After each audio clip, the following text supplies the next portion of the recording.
Halos duha ka bulan ng runner o collector sa Suertres si Ramil Perez o driver sa motor nga si Nestor Maopoy. Kagabi wala na sila kaikis sa mga elemento sa Vice Control Section sa Butuan City Police Office dihang nadakpan sa sidewalk sa Purok 5 South Montilla Boulevard, Barangay Villacalanga, Butuan City. Admitado si Ramil nga illegal ang iyang gisudlan apan napugos matud pa siya tungod wala siya trabaho ug ang kwarta nga iyang kitaon iyang ipalit og notebook. Pugos mo kuan na gani kay imbis nga mo kuan ko mo eskwela di pa ito makunalit to niya ni isuot ko kay papang notebook. Si Nestor todo limod nga doon na siya kalambigitan tungod driver lang matud pa siya sa motor. Sa gihimong mga operasyon sa BCPO, dili malimod nga halos sa tanang barangay doon na nalambigit sa illegal numbers game kung Suertres.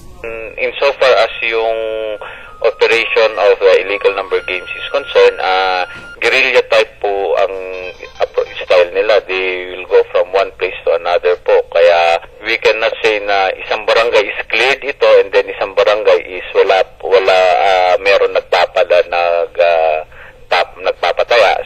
Nakumpiska sa mga dinakpan ang 22 ka filled up Suertres tally sheets nga pinetsahan og Hunyo 14, 9 PM draw, 2 ka issued Suertres ticket stub, 2 ka cellphone, 3 ka Suertres tip, kwartang nagkantidad sa 2,145 pesos ug usa ka single motor. Directive po ng ating City Director na intensify our campaign against all form of illegal activities. Isa na po yan yung gambling. So, pasensyahan lang po tayo kung mayroon po tayo ma-apprehend on your part. We are all willing po rin na i-file natin ang cases against them, especially if evidence is warrant. Hindi po natin ipinagbabawal mangarap na yumaman. Pero yun nga po, sana po sa legal means po ang approach po.